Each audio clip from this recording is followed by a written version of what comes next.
Bom, pessoal, então, hoje a aula ela vai ser toda em cima desse livro, tá? Então, no primeiro momento, tem uma introduçãozinha, né, falando sobre o que é o livro, né, dando conta do conteúdo. Depois, é basicamente um resumo da obra, tá? Os tópicos são quase ipsis literis as passagens que tem na obra de uma maneira resumida, tá? Só para vocês saberem que o que está sendo apresentado é basicamente o pensamento dela, que está no livro, de uma maneira mais resumida. Então, deixa eu tentar diminuir aqui vocês. Certo.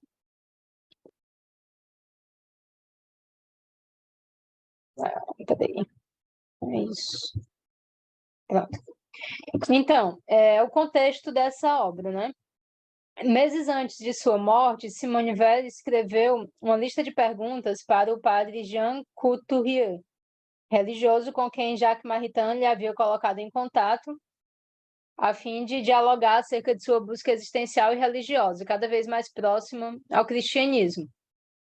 O texto é composto por 35 perguntas, com longos comentários e argumentos em muitas delas, nas quais a filósofa expõe critérios de discernimento para poder dizer-se e reconhecer-se como católica ou não.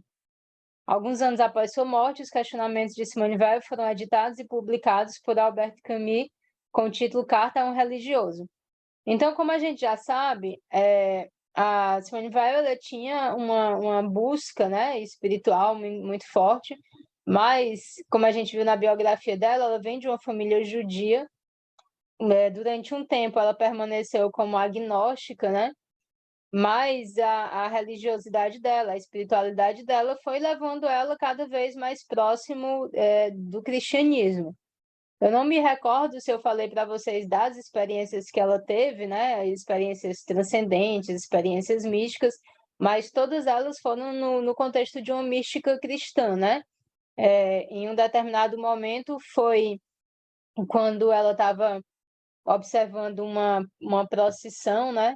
Lá em Portugal, numa aldeia de pescadores, e ela ouviu um canto muito triste, né, das mulheres dos pescadores, e aí ela teve uma comoção, né, no sentido da religiosidade cristã, do significado dela para aquele povo do qual ela se sentia tão próximo, né, aquelas pessoas mais oprimidas e tudo.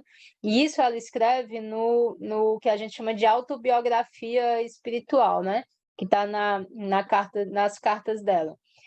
E daí, nesse contexto do diário, ela escreve, né? Naquele momento eu descobri que o cristianismo era a religião dos escravos, e eu entre eles.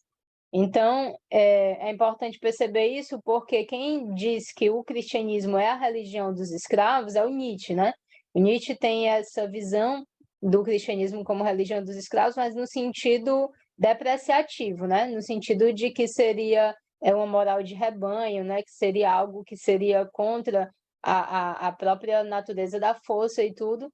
E quando a Simone Weil usa essa expressão, né, o cristianismo é uma religião dos escravos, mas ela diz e eu com eles, o que ela está dizendo é que ela está no lugar, né, dessas pessoas sofredoras de quem ela se sente tão próxima. O outro momento que ela teve uma experiência foi numa igreja que tinha a ver com a história de São Francisco de Assis, onde ela diz que se sente compelida por uma força maior a se ajoelhar, né? Então, ela também tinha grande admiração pela figura de São Francisco de Assis. Eu acho que dá para até entender por quê, né? Que ela tem muito essa relação com os oprimidos, né? Com os pobres e tudo. Então, ela também teve essa experiência. E uma outra experiência que ela narra, né? É quando ela está lendo um poema que foi dado a ela por um seminarista, né? Quando ela estava ouvindo determinados cânticos gregorianos na igreja, e ela lia constantemente esse poema, e ele era um poema místico, né? Um poema que falava sobre o amor, e ela lia com muita atenção, com muita atenção, com muita atenção, e ela narra que em um momento quando ela estava lendo esse poema, ela se sentiu tomada pelo próprio Cristo, né? Então, uma experiência singular, e você vê que todas as experiências místicas dela, todas as experiências religiosas, né, elas têm a ver com a religiosidade cristã. Não obstante, o que a gente vai perceber nessa obra específica é justamente que ela tem uma dificuldade em aceitar, né, a religiosidade instituída. Ela tem uma dificuldade de aceitar o cristianismo no sentido da forma como a igreja apregoa, né, nos seus dogmas, porque tem coisas com as quais ela não concorda. Então, esse livro ele é uma coletânea de cartas, né, que ela escreveu para esse padre amigo dela. E esse padre ele foi apresentado a ela pelo Jacques Maritain, que é um outro filósofo, um outro pensador também que tem uma relação muito próxima com o cristianismo, né? Ele tem obras sobre o cristianismo, sobre o humanismo, é um autor bem interessante. Mas o Jacques Maritain, depois ele acabou se convertendo, né, ao catolicismo e ele se dedicou muito à filosofia de São Tomás de Aquino. E uma das coisas que a Simone Weil tinha receio era justamente que, ao aceitar entrar na igreja, né, se converter, ela perdesse a sua independência de pensamento, né, porque ela achava que ela tinha uma missão, e efetivamente tinha uma missão de ordem intelectual, né? Então, é aquela metáfora que eu acho muito bonita, de um outro padre amigo dela, né, que dizia que a Simone Weil era como se fossem aqueles sinos, né, que estão na porta da igreja, que estão fora da igreja, convidando para entrar na igreja, mas que não está dentro da igreja, né? Ela era como se fosse aquele sino chamando. Então, o outro detalhe aqui interessante, como vocês podem ver até nessa edição, nessa capa dessa edição, é que quem organizou foi justamente o Albert Camus, né?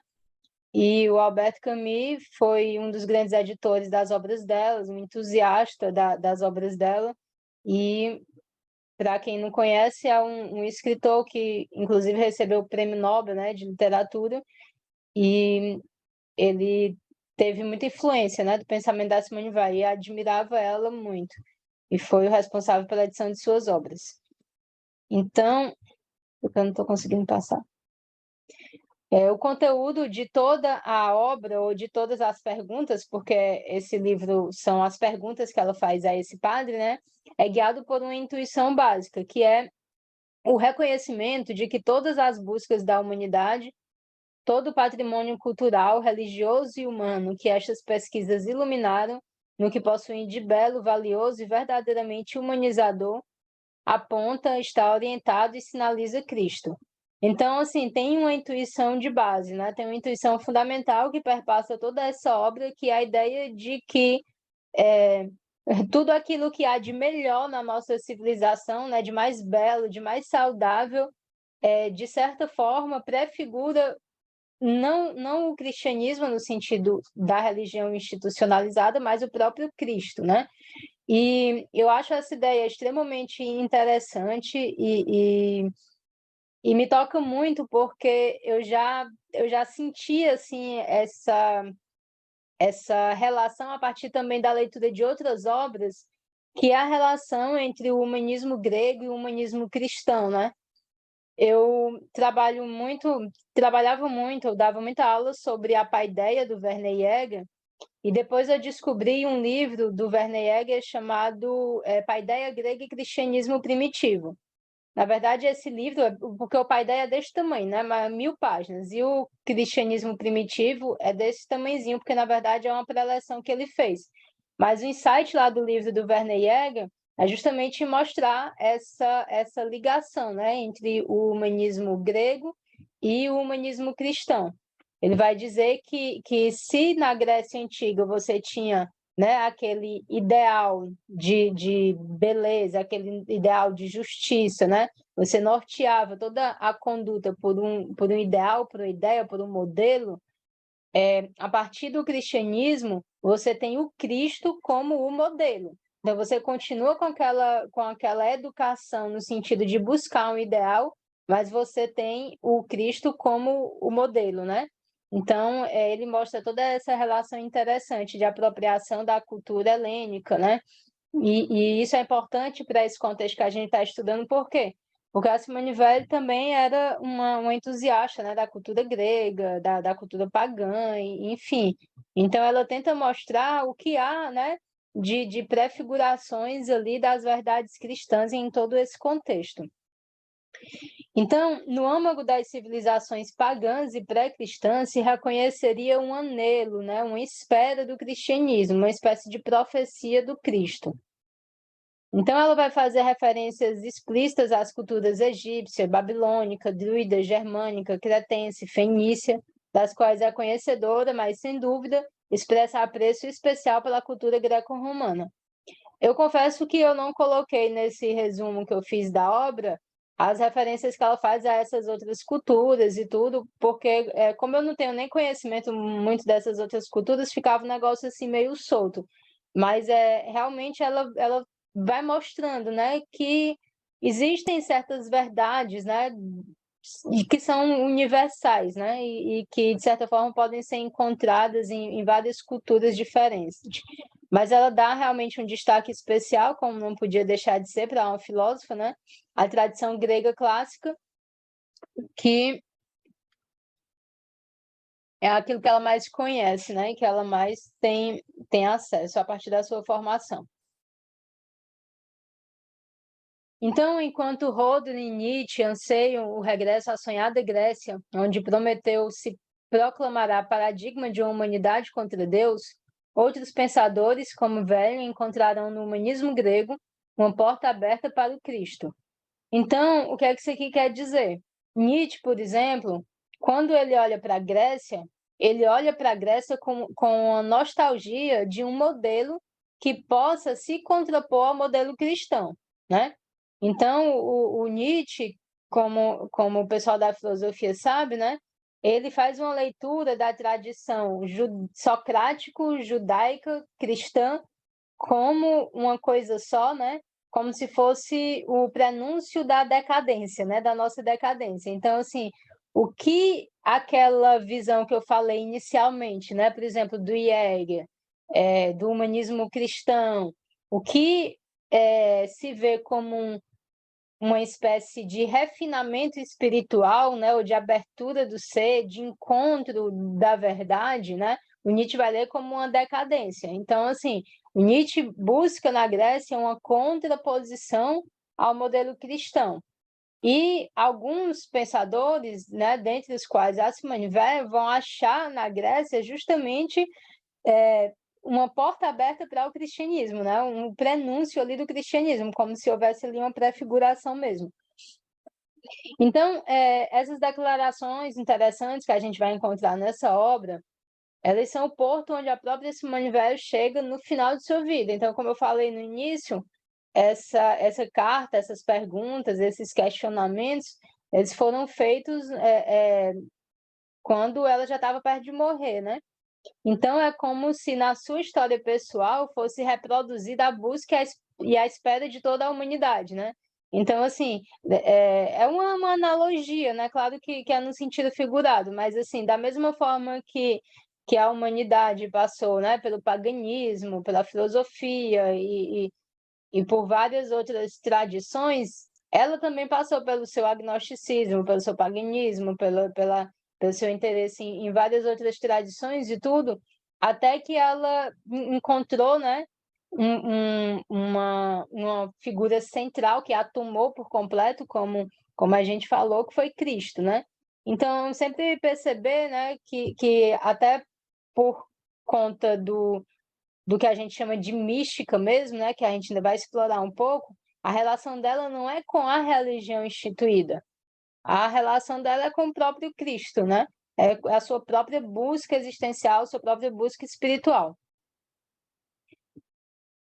Então, de família judia, agnóstica, filósofa em busca da verdade, tanto no campo intelectual quanto moral, ativista política comprometida com o homem através de uma ética da compaixão que a levará ao sacrifício de sua própria vida em solidariedade com os que sofrem, encontrando ali a misteriosa presença do amor de Deus e precisamente do amor do Deus encarnado, Jesus, em solidariedade com o sofrimento da humanidade até a cruz.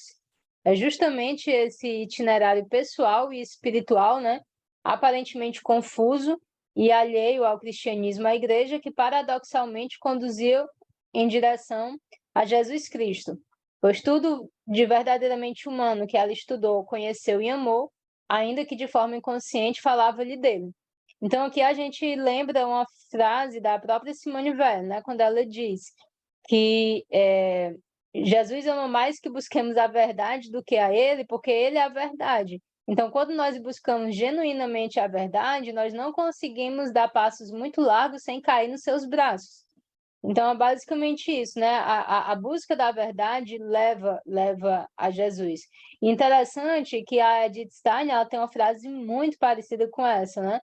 Que ela vai dizer que quem busca a verdade de coração, né? De alma inteira, busca a Deus, né? Mesmo que inconscientemente, acaba encontrando a Deus. Bom, então a gente começa agora a própria obra. E aí a gente vai ler aqui um trecho inteiro, que é a forma como ela introduz essas questões. E depois eu separei, então, alguns tópicos, né? Porque, obviamente, que não iria dar tempo em uma aula de eu expor todas as questões, todos os argumentos, então precisei selecionar. Mas agora a gente vai ver a introdução da obra, né? Como é que ela apresenta isso. Então, ela vai dizer o seguinte: venho pensando nessas coisas, que coisas, né? Essas questões de ordem religiosa, né? Essas coisas que inquietam ela. Venho pensando nessas coisas há anos, com toda a intensidade do amor e da atenção de que disponho. Essa intensidade é miseravelmente fraca, por causa da minha imperfeição, que é muito grande, mas está sempre aumentando, parece-me. À medida que cresce, os laços que me prendem à fé católica estão se tornando cada vez mais fortes, cada vez mais enraizados no coração e na inteligência. Mas, ao mesmo tempo, os pensamentos que me afastam da igreja também ganham força e clareza. Se esses pensamentos são realmente incompatíveis com a condição de membro da igreja, então há pouca esperança de que algum dia eu possa participar dos sacramentos. Se assim for, não vejo como deixar de concluir que é minha vocação ser cristã fora da igreja. A possibilidade de tal vocação implicaria que a igreja não é de fato católica como ela é no nome, e que ela deve um dia sê-lo se ela está destinada a cumprir sua missão. Então, isso aqui ela está escrevendo, né, na carta para o padre, e o que é que a gente vê aqui? Algo que a gente já sabe que é muito peculiar a ela. O caráter vital, né, o caráter existencial do pensamento dela. Ela realmente, quando ela questiona isso, não é um questionamento superficial, não é um questionamento à toa, não é um questionamento por mera erudição, é porque são questões extremamente importantes para ela, né? É a questão de salvação, é a questão existencial, é a questão que toca naquilo que é mais fundamental, né? E ela continua. As opiniões que se seguem, que são as questões que ela levanta, né, que ela aponta para o padre, têm para mim vários graus de probabilidade ou certeza, mas todas estão acompanhadas em minha mente de um ponto de interrogação. Vou expressá-los apenas no indicativo devido à pobreza da linguagem. Eu precisaria de que a conjugação contivesse um modo adicional. No reino das coisas sagradas, eu não afirmo nada categoricamente. Mas aquelas das minhas opiniões que são em conformidade com o ensinamento da Igreja estão também acompanhadas em minha mente do mesmo ponto de interrogação. Considero uma certa suspensão de julgamento em relação a todos os pensamentos, sejam eles quais forem, sem exceção, como constituindo a virtude da humildade no campo da inteligência. Então, o que é que ela está dizendo aqui? Ela está dizendo que ela vai começar a falar, né, sobre aquilo que a incomoda, aquilo que a inquieta. Lembrar que isso aqui é uma carta de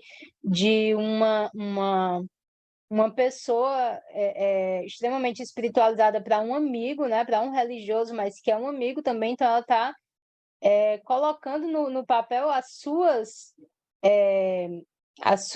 opiniões, como ela mesma diz, ela diz que é opinião, né? E ela quer saber se aquilo se coaduna ou não com o que a igreja define. Dependendo da resposta do padre amigo dela, ela vai se entender ou não como católica, né? Então, É esse o ponto do texto, do livro, da obra. Essas cartas não foram respondidas, tá? Eu acho que o padre deve ter lido assim, como é que eu vou responder essa menina, né? E aí, as cartas nunca tiveram respostas. Pode ser que eu me esqueça de contar, não sei se eu já contei, né? Ela não se batizou, o padre convidou ela para se batizar, ela não quis se batizar, mas no final da vida dela, ela se batizou. Só que ela se batizou de uma maneira muito peculiar, né? Então, ela estava quase morrendo e tudo, daí ela pediu para uma amiga dela ir lá na pia e pegar uma água e batizar ela, em nome do Pai, do Filho e do Espírito Santo, dizer as palavras e tudo. A amiga dela era judia. Então, ela morreu batizada, para mim ela morreu, ela estava batizada, assim, porque o que estava acontecendo dentro daquela alma, né? Quem somos nós para julgar, né? Então ela pediu aquele ato, né? Aquele simbolismo, né? No final da vida dela e a amiga dela fez. Então ela pediu o batismo, né? De última hora. Então aqui começa, né? Então vocês vão ver que ela faz uns questionamentos, às vezes até extravagantes, uns extremamente pertinentes, mas outros, assim, que se um católico mais dogmático ouvisse, né, ele saía correndo, exorcizava logo, né, chamava de herética. Mas, enfim, vamos lá. Então, ela começa falando o seguinte: ela começa abordando o problema dos hebreus e o Deus dos exércitos. Né? Apesar dela ser de família judia e apesar de, obviamente, ela nunca ter sido minimamente favorável à perseguição dos judeus, ela tinha problemas em relação à concepção que os hebreus tinham de Deus, né? Então, ela vai dizer o seguinte: aqui tudo que eu vou falar agora está basicamente nas palavras dela, só fui traduzindo e tropicalizando, né? Então, se tomarmos um momento da história anterior a Cristo, e suficientemente distante dele, por exemplo, 5 séculos distante, e se desconsiderarmos o que se segue, nesse momento, Israel tem menos participação a Deus e às verdades divinas que muitos dos povos circunvizinhos, Índia, Egito, Grécia e China. Então ela começa dizendo o seguinte: se a gente pegar 5 séculos mais ou menos antes de Cristo, o povo que está mais distante de Deus são os hebreus. Por que ela está dizendo isso? Porque ela vai dizer que a verdade essencial sobre Deus é que Deus é bom. Então, isso aqui, ela vai dizer, a verdade essencial é que Deus é bom. E Platão já dizia que Deus era bom. Ela vai destacar aqui, mas os hebreus, eles não tiveram inicialmente essa concepção, né? E isso vai inquietar ela. Então, ela vai explicar, a verdade essencial sobre Deus é que ele é bom. Acreditar que Deus pode ordenar homens a realizarem atos atrozes de injustiça e crueldade é o maior erro que pode ser cometido contra ele. E aí ela começa a exemplificar. Zeus, na Ilíada, não ordena nenhuma crueldade. Aí ela já está mostrando que até na Ilíada lá aparecia Zeus e Zeus não era cruel, ele não mandava fazer nenhuma crueldade, né? Heródoto, que é um grande historiador grego, né? Heródoto enumera um grande número de povos helênicos e asiáticos, entre os quais apenas um tinha um Zeus dos exércitos. Esta blasfêmia era desconhecida de todos os outros. Então, essa ideia de Deus dos exércitos, né, era tido como uma blasfêmia. Aí ela vai falar de outras tradições, sempre nesse contexto, né, que ela está pegando, vamos pegar 5 séculos antes de Cristo, para ver como é que a coisa estava, né? Ela vai dizer, por exemplo, o livro egípcio dos mortos está impregnado de caridade evangélica, também nada de um Deus cruel. Os hebreus, que estiveram 4 séculos em contato com a civilização egípcia, recusaram-se a adotar esse espírito de gentileza. Essa é a leitura dela. Então, assim, só entendendo que eu estou aqui expondo o pensamento dela e não necessariamente concordando, né? Porque ela está fazendo essa leitura. Ela vai dizer que os hebreus tiveram esse contato, né, com os egípcios, mas não assimilaram, né? Por exemplo, a caridade evangélica já contida, por exemplo, no livro egípcio dos mortos. Então, ela vai chegar à conclusão de que todos os textos anteriores ao exílio, né, estão contaminados por esse erro fundamental sobre Deus. Então, pega lá a Bíblia, ela vai dizer, todos os textos anteriores ao exílio estão contaminados pelo erro fundamental de um Deus dos exércitos, né, um Deus cruel. A vida de todos os outros, começando com Abraão, é suja com coisas atrozes. Abraão começa prostituindo sua mulher. Isso sugere que Israel aprendeu a verdade mais essencial sobre Deus, ou seja, que Deus é bom antes de ser poderoso de tradições estrangeiras, caldeus, persas ou gregos, e graças ao exílio. Então, justamente no exílio, né, e no contato com as outras tradições, os hebreus teriam, então, finalmente assimilado a ideia de que Deus é bom. E aí ela continua, ainda em relação aos hebreus, falando sobre a idolatria, né? Ela vai dizer que os hebreus tinham por ídolo não metal ou madeira, mas uma raça, uma nação, coisa igualmente terrena. A sua religião é, na sua essência, inseparável dessa idolatria, por causa da noção de povo eleito.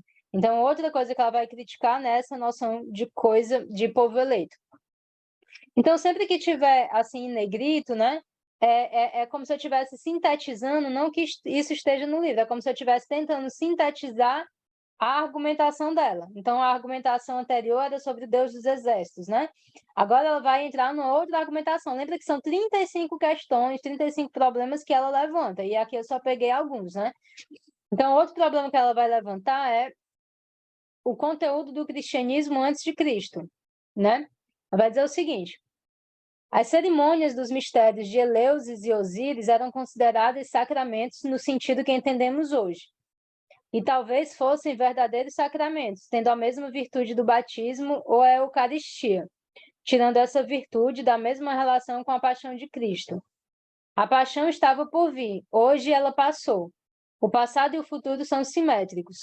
A linha do tempo não pode ter um papel determinante na relação entre Deus e o homem, uma relação da qual um termo é eterno. Então, lembra o que é que ela está fazendo? Ela está expondo aquilo que ela pensa, né? E ela quer saber do padre amigo dela se ela pensando isso, ela pode ser católica, né?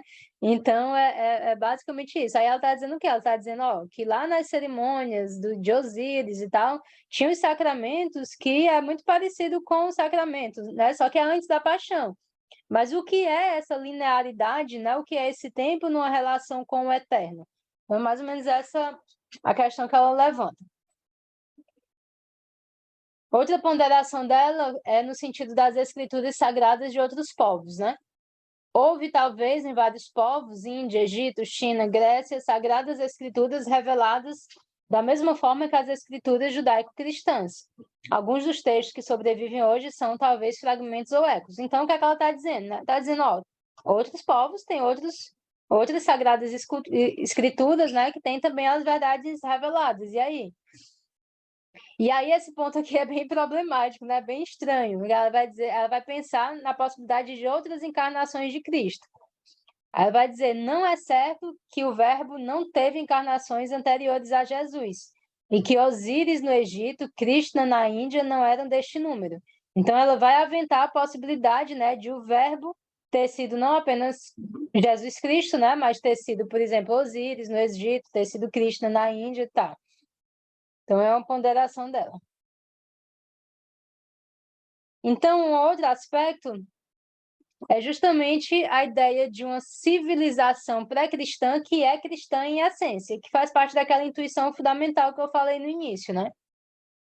Para que a inspiração cristã permeie toda a vida, deve-se reconhecer que, historicamente, nossa civilização secular procede a uma inspiração religiosa, que, embora cronologicamente pré-cristã, era cristã em sua essência. A sabedoria de Deus deve ser considerada como a única fonte de toda a luz aqui embaixo, mesmo as luzes fracas que iluminam as coisas deste mundo. Então, o que é que ela está dizendo? Tudo aquilo que for sabedoria tem que vir de uma mesma fonte, né? Então, mesmo a luz mais fraca, ela vem dessa fonte divina. Então, aquilo que antecedeu a Cristo também prefigurava o Cristo, né? Porque fazia parte de uma mesma verdade, né? De uma mesma fonte de iluminação. Cristo começou sua vida pública transformando água em vinho e terminou transformando vinho em sangue. Assim, marcou sua afinidade com Dionísio. Também pela palavra, eu sou a videira verdadeira. Então, aí ela começa a fazer várias aproximações de Cristo com outras figuras, né?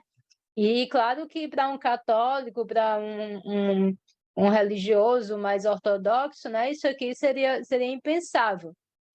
Mas aí eu me lembrei até de Nietzsche aqui, porque o Nietzsche, quando ele estava louco, né?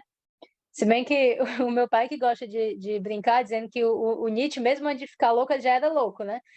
Mas, assim, quando ele ficou efetivamente louco, ele começou a assinar, né, vários textos, assim, Dionísio ou crucificado, né? É interessante, ele já estava perdendo o juízo.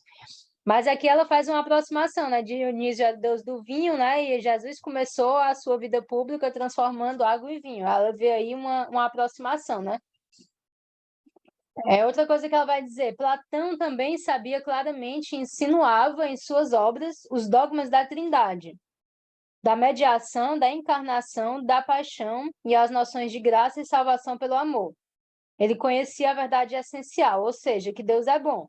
Então, tem umas obras de Platão, né, que falam sobre a origem do mundo, sobre o demiurgo e tudo, e tem os mitos, né, que ele trabalha muito. Então, ela vai ver que há uma sabedoria aí de Platão, que na verdade é como se ele tivesse acesso, né, como se ele conhecesse todos esses dogmas, né, e expusesse a maneira dele, a maneira possível dentro daquele contexto.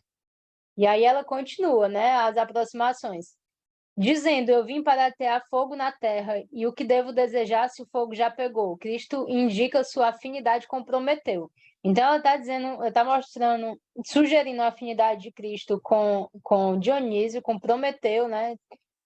E agora com o tal. Sua palavra, eu sou o caminho, pode ser comparada ao tal chinês.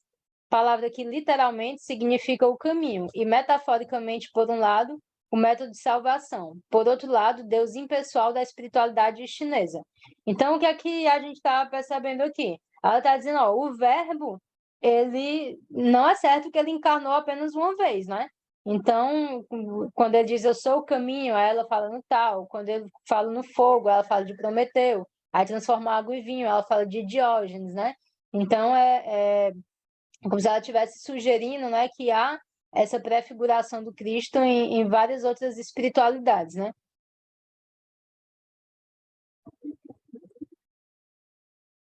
Aí ela continua ainda, sua palavra, eu sou a verdade, traz à mente Osíris, o Senhor da verdade. O batismo, considerado como morte, equivale às antigas iniciações. São Clemente usa a palavra iniciar para batizado. O uso da palavra mistério para designar os sacramentos indica a mesma equivalência. Muitas histórias da mitologia e do folclore poderiam ser traduzidas em verdades cristãs sem forçar ou deformar nada, ao contrário, lançando-lhe uma luz viva, e essas verdades também seriam esclarecidas. Então, bom, em toda essa parte, o que a gente vê? Que, né, que por mais devoção, por mais amor, né, que ela tenha ao Cristo, né, ela vê o Cristo como a verdade, e a verdade aparecendo em vários momentos, né, em vários momentos, em várias épocas, em vários contextos. Aí aqui a gente já muda, né? Aqui são outras questões levantadas por ela. Aí ela vai apontar também para a inutilidade do proselitismo, ou seja, a inutilidade de você tentar converter as pessoas, né? Digamos assim. Ela vai dizer, por exemplo, que é inútil enviar missões para engajar pessoas na Ásia, África, Oceania para filiar-se à igreja. Aí ela vai dizer o seguinte, acho essa frase interessante.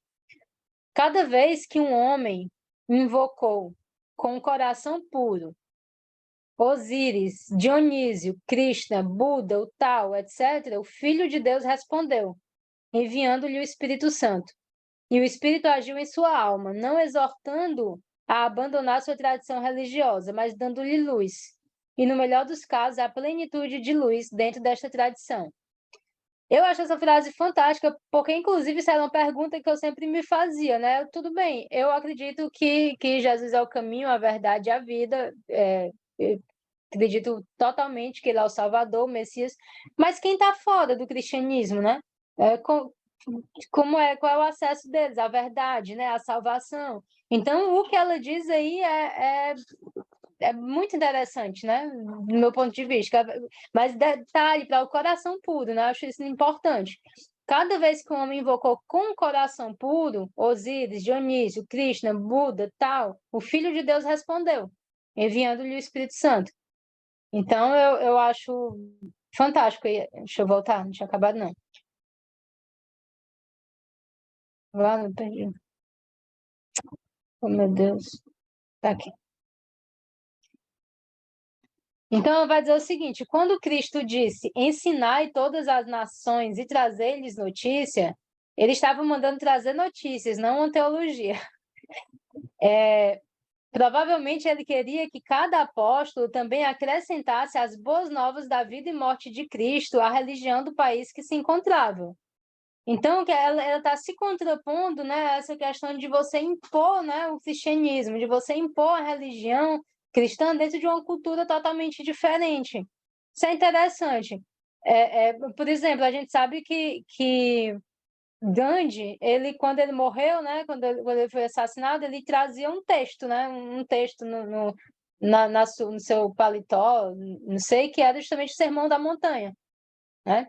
É o Sermão da Montanha. Então, é claro que existe uma verdade que perpassa, né? Que dialoga com todas as tradições, né? A igreja e o seu fruto.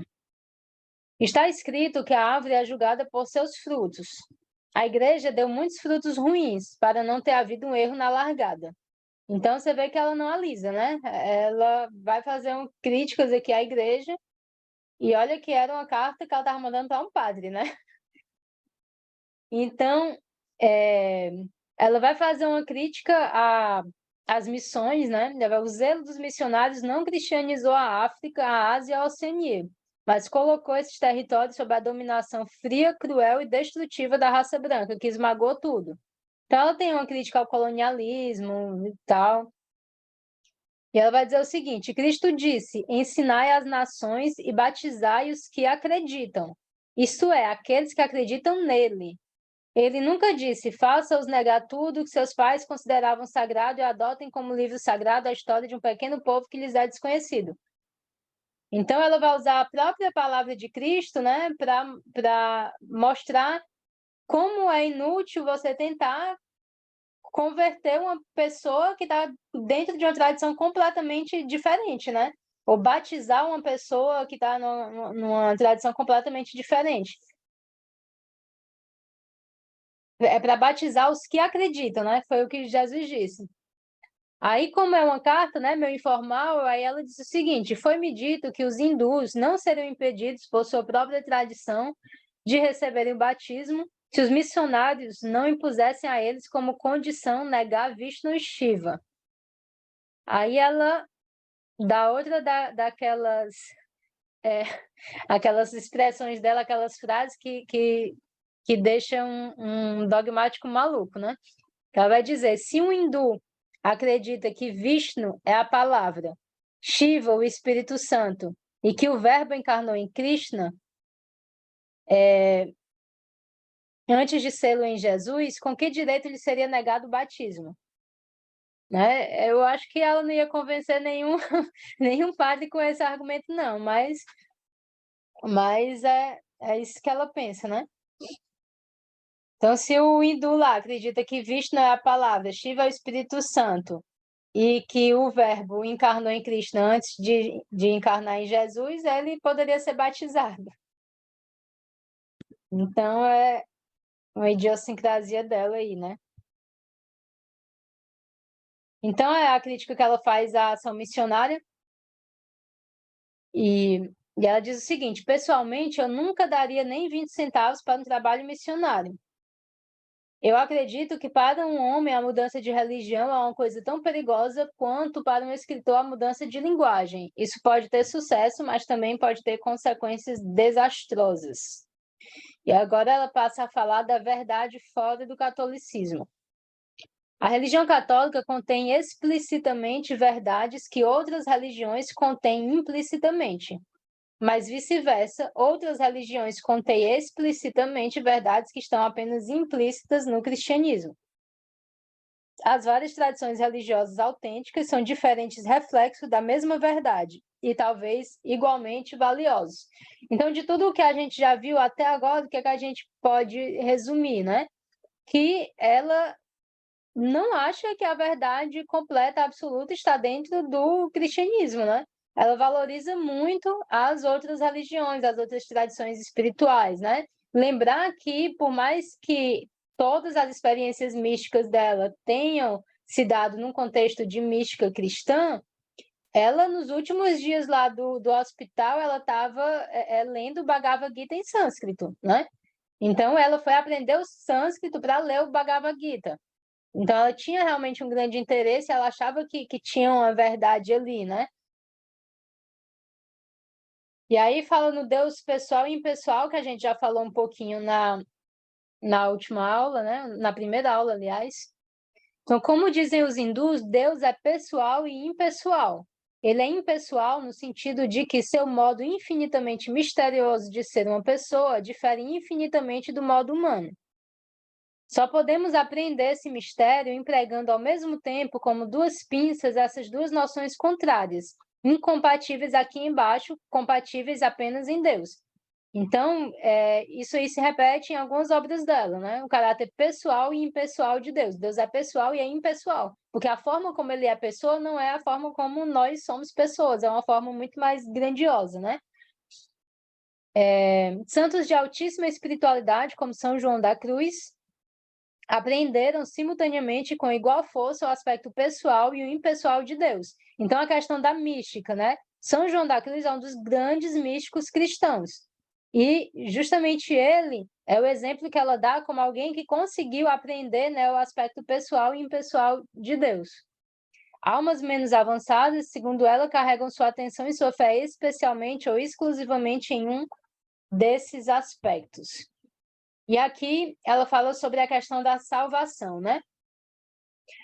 Como no Ocidente a palavra Deus, em seu sentido usual, designa uma pessoa, homens cuja atenção, fé e amor se relacionam quase exclusivamente com o aspecto impessoal de Deus, podem se acreditar e se dizerem ateus, embora o amor sobrenatural habite em suas almas. Estes são certamente salvos. Vocês entenderam isso, né?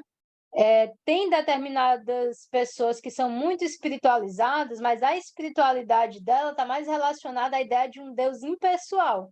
Como é assim, às vezes elas se acreditam ateus, né? Mas, na verdade, elas não são ateus, porque elas acreditam nesse Deus impessoal. Mas é porque é como se fosse uma visão de mundo pouco compatível com o Ocidente, porque o Ocidente está mais focado no Deus pessoal, né? Então, todos aqueles que possuem puro amor ao próximo e aceitação da ordem do mundo, incluindo o infortúnio, embora vivam e morram aparentemente ateus, certamente serão salvos. Então, aqui o amor ao próximo, né, como algo importante para a salvação. E aí, fé e caridade. Caridade e fé, embora distintas, são inseparáveis. Qualquer um que seja capaz de um movimento de pura compaixão para com o infeliz, algo, aliás, muito raro, possui, talvez implicitamente, mas sempre realmente, o amor de Deus e a fé. Então, o que é que ela tá começando a se contrapor àquela ideia de que fora da igreja não há salvação, né?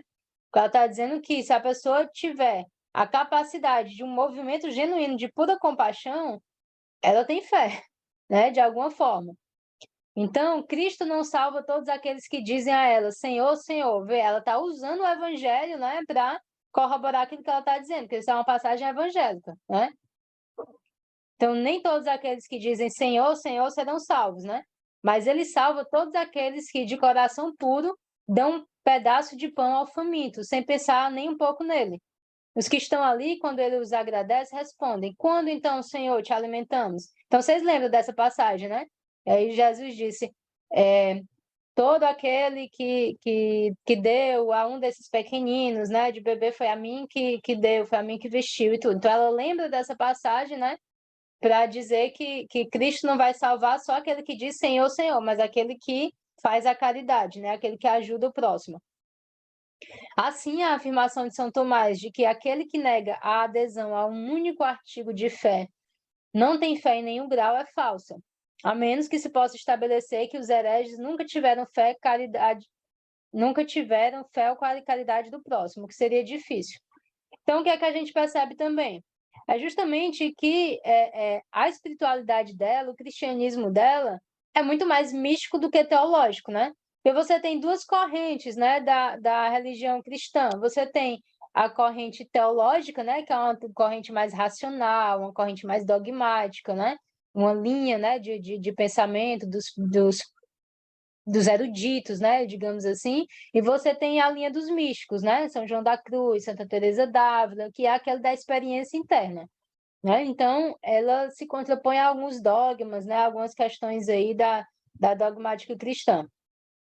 Então, da mesma forma, um ateu, um infiel, capaz de pura compaixão, está tão perto de Deus quanto um cristão, e, portanto, o conhece também, embora seu conhecimento seja expresso por outras palavras ou permaneça em silêncio. Jesus e a igreja. E ela continua argumentando, né? Mais ou menos nessa mesma toada.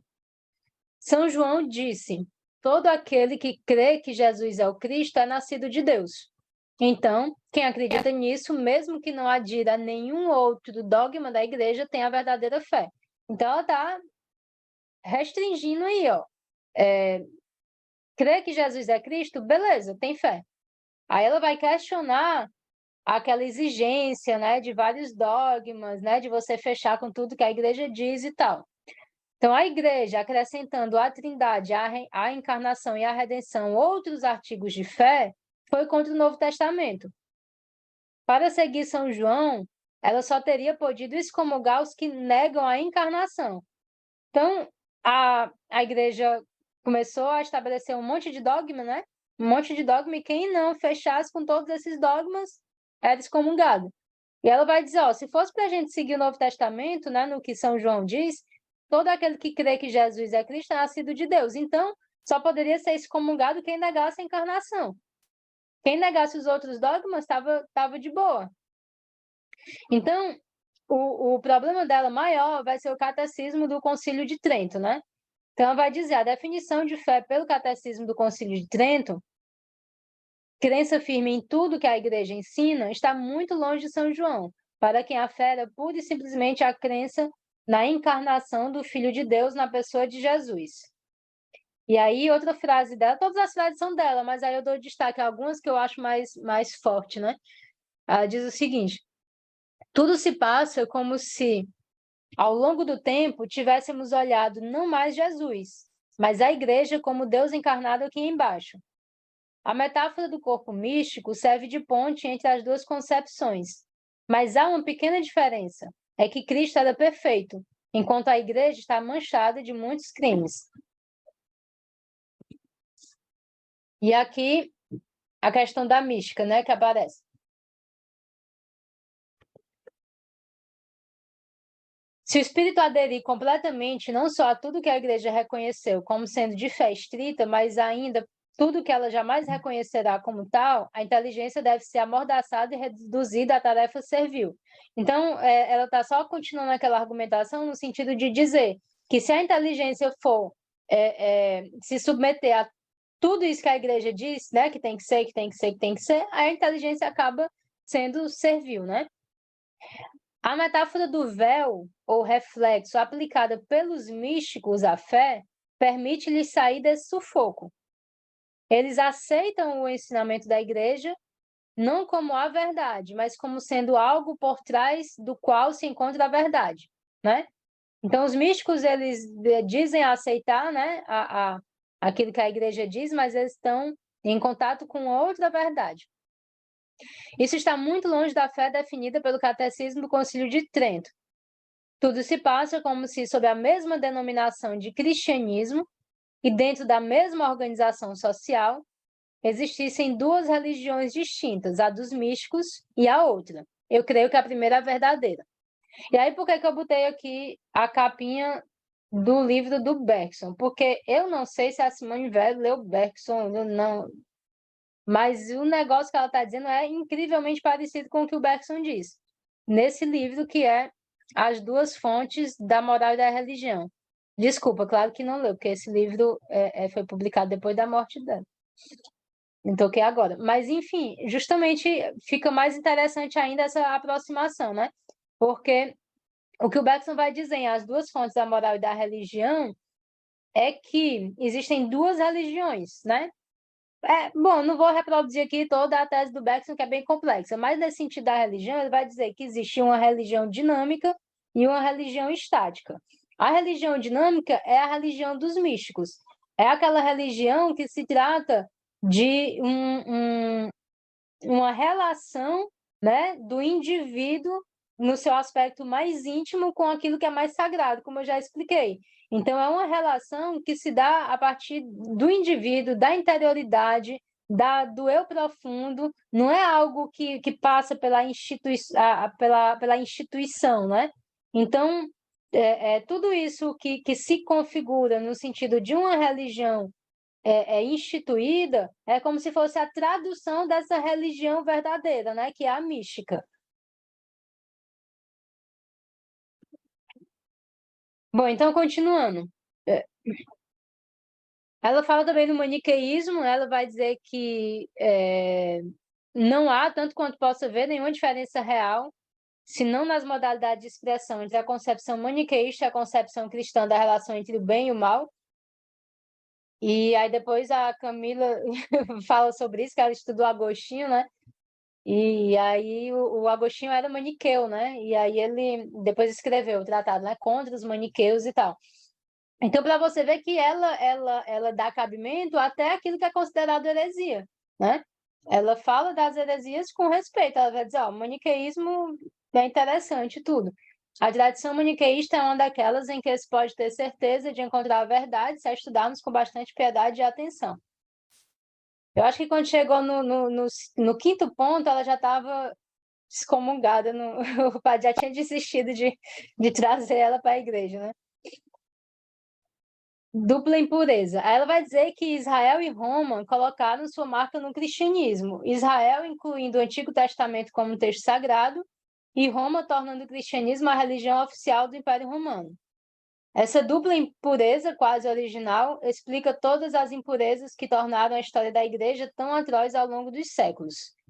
Uma coisa tão horrível como a crucificação de Cristo só poderia se produzir em um lugar onde o mal supera muito o bem. Mas também a igreja nascida e criada em tal lugar tinha que ser impura desde o início e permanecer assim. Então ela está dando uma lapada grande aqui, né? Não apenas a igreja nasceu impura, como permaneceu impura. E aí a falibilidade da igreja. A igreja é perfeitamente pura apenas em um aspecto. Assim, só lembrando, né, o que ela disse no começo. Ela disse, ó, eu estou escrevendo tudo isso aqui de um modo afirmativo por conta de um problema de linguagem. Mas tudo isso que eu estou escrevendo tem um ponto de interrogação, porque eu não falo sobre nada de sagrado como uma verdade definitiva, né? Porque parece uma coisa muito impactante, né? Ela está dizendo isso, não. Ela está dizendo assim, eu acho isso, eu acho isso, eu acho isso. E o senhor, padre, o que é que o senhor acha? O senhor concorda? Eu posso ser cristã? Tá entendendo? É um negócio meio de diálogo, né? Mas pela linguagem, ela coloca de uma maneira meio peremptória, né? Então, a igreja é perfeitamente pura apenas em um aspecto, como conservadora de sacramentos. O que é perfeito não é a igreja, é o corpo e o sangue de Cristo nos altares. A igreja não parece ser infalível porque, na verdade, ela evolui. Na Idade Média, o ditado fora da igreja não há salvação foi levado no sentido literal pelo magistério geral da igreja. E hoje nós o compreendemos no sentido da igreja invisível. Então ela vai dizer que há algumas mudanças, né, algumas evoluções, né, de modo que, por exemplo, você já não interpreta de um modo totalmente literal determinadas coisas, né? A crença de que um homem pode ser salvo sem a igreja visível exige repensar todos os elementos da fé, sob pena de completa inconsistência, porque todo edifício é construído em torno da afirmação contrária, que quase ninguém hoje ousa sustentar. Então, hoje, quase ninguém vai sustentar a ideia de que fora da igreja não há salvação, né? Que só há salvação na igreja. No entanto, para você negar isso, você precisava revisar muita coisa, né? Que realmente não foi revisada, porque isso está linkado com outros dogmas, com outras questões. E aí, vamos se aproximando do fim, né? A verdade da mística. Os místicos, diz ela, de quase todas as tradições religiosas se reúnem quase em identidade. Isso aqui também é muito parecido com o que o Bergson fala, né? Que o Bergson vai dizer que existe uma identidade fundamental nas místicas, independente de onde ela aparece. Só que, assim, aquilo que um místico hindu está dizendo vai ter uma figuração diferente daquilo que o místico cristão está dizendo, porque ele está imerso em outra cultura, ele está imerso em outra tradição. Mas se você for lá na essência do que ele está dizendo, né? Então tem uma identidade. Então é como se a mística constituísse a verdade de cada uma das religiões. Aí ela vai falar em uma afinidade entre Platão e São João da Cruz, entre as Upanishads e São João da Cruz, entre o taoísmo e o misticismo cristão, todas aquelas analogias que ela já faz, né? Vai falar no orfismo, no pitagorismo, como tradições místicas também, sobre redenção e progresso, né? Ela vai dizer que é preciso deixar de lado essa ideia de progresso, porque a redenção ela ocorre em outro plano, num plano eterno. De modo que não há razão para estabelecer uma ligação entre o grau de perfeição e a cronologia. Tipo, uma redenção da humanidade, né, no sentido temporal, de um progresso que a humanidade chegaria, né? Então, ela vai, de certa forma, atacar a noção de progresso. Ela vai dizer, o cristianismo trouxe ao mundo essa noção de progresso que era desconhecida, mas essa mesma noção se tornou o veneno do mundo moderno, descristianizando. Então, ela vai dizer que melhor é abandonar essa noção de progresso. Não há razão para supor que depois de um crime tão atroz como o assassinato de um ser perfeito, a humanidade deveria ter se tornado melhor.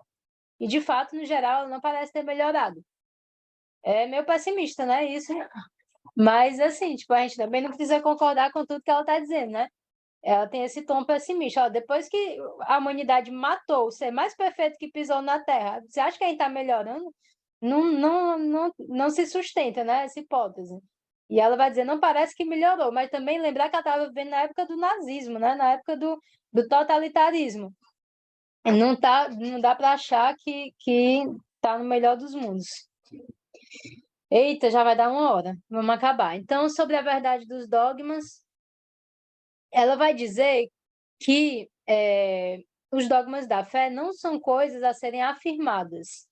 São coisas para olhar à distância com atenção, respeito e amor. Então, eu vou resumir aqui. O que ela está dizendo é que a verdade dos dogmas de fé não é a verdade do mesmo tipo de uma verdade factual, não é uma verdade do mesmo tipo de uma verdade matemática, é uma outra coisa, é de uma outra ordem, é algo que você deve olhar, deve sentir, né? Deve respeitar, deve amar, mas não necessariamente afirmar, né? Porque a afirmação de um dogma de fé como fato é uma coisa que não tem significado, porque o significado é outro. Ela vai falar também sobre os milagres, né? Ela vai dizer que a própria noção de milagre é uma noção ocidental, ela está ligada a uma concepção científica da modernidade, na qual o próprio milagre é inconsistente. Ela vai dizer, por exemplo, que os hindus consideram os milagres como efeitos naturais de poderes excepcionais que eles encontram em alguns santos, em algumas pessoas, né? Então, é como se fosse uma presunção de santidade. E aí o que é interessante é o que vem depois, que ela vai dizer que, tipo, ela não tá nem aí para o milagre, né? O que basta é a cruz. Eu acho interessante. Ela vai dizer o seguinte: Hitler poderia morrer e ressuscitar 50 vezes, que eu não o consideraria o filho de Deus. E se o evangelho omitisse toda menção da ressurreição de Cristo, a fé seria mais fácil para mim. A cruz sozinha me basta. A prova para mim, o verdadeiramente milagroso, é a beleza perfeita das histórias da paixão, unidas a algumas palavras deslumbrantes de Isaías. Ferido, maltratado, não abriu a boca. O de São Paulo, ele se esvaziou, se fez obediente até a morte na cruz. Isso é o que me obriga a acreditar. A indiferença aos milagres não me incomodaria, pois a cruz produz em mim o mesmo efeito que nos outros a ressurreição, sem o anátema lançado por um conselho. Bom, então eu vou pular aqui rapidinho. Só falta esse. Fé e amor, né? É basicamente aquela mesma argumentação sobre fé e caridade, né? Ela vai dizer que os mistérios da fé não são um objeto para a inteligência como uma faculdade que nos permite afirmar ou negar. Elas não são da ordem da verdade, mas superior. A única parte da alma do ser humano capaz de contato real com os mistérios da fé é a faculdade de amor sobrenatural.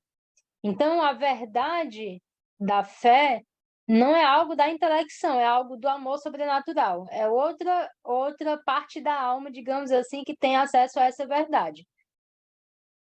O papel das outras faculdades da alma, a começar pelo intelecto, é apenas reconhecer que aquilo com que o amor sobrenatural entra em contato são realidades, que essas realidades são superiores às suas objeções a ela, e ficar em silêncio assim que o amor sobrenatural despertar na alma. Parece contraditório com o que ela afirmou antes, né? Porque ela estava dizendo que se a inteligência se submeter sempre aos dogmas da igreja, né, ela seria servil. Mas naquele contexto, ela estava falando sobre a subserviência aos dogmas da igreja. O que ela está dizendo aqui é que quando se dá a faculdade de amor sobrenatural na própria alma, aí a inteligência cala. A inteligência cala. Por quê? Porque o papel da inteligência aí é simplesmente reconhecer que aquilo com que o amor sobrenatural entra em contato é superior às objeções que a própria inteligência pode fazer, né? Então é aquela coisa, né? O amor tem razão né? O coração tem razões que a própria razão desconhece. Aquela coisa de que existe algo superior, existe algo transcendente, existe algo que está para além da possibilidade cognitiva, mas que a razão pode aceitar, né? Tipo, é racional você aceitar que há algo maior que a razão, né? Então, só para a gente concluir, eu concluo com algumas frases dela mesma, né? Vai dizer o seguinte: a virtude da caridade é o exercício da faculdade do amor sobrenatural. A virtude da fé é a subordinação de todas as faculdades da alma à faculdade do amor sobrenatural. A virtude da esperança é uma orientação da alma para uma transformação após a qual ela será inteira e exclusivamente amor. Quando a inteligência, calada para deixar o amor invadir toda a alma, começa a se exercitar novamente, ela se encontra contendo mais luz do que antes, mais capacitada para aprender os objetos, as verdades que lhe são próprias. Então, você tem uma capacidade, né, uma faculdade amorosa, né, uma faculdade de amor sobrenatural, que é superior à inteligência, e a inteligência ela precisa calar um pouco, ela precisa fazer um pouco de silêncio para que essa faculdade de amar haja, e a partir daí, a inteligência é iluminada por esse amor, né? A inteligência é iluminada por essa faculdade supranatural. E aí, ela vai ter mais capacidade de aprender as verdades que lhe são próprias. Então, é a fé iluminando a razão, né? O amor iluminando a inteligência.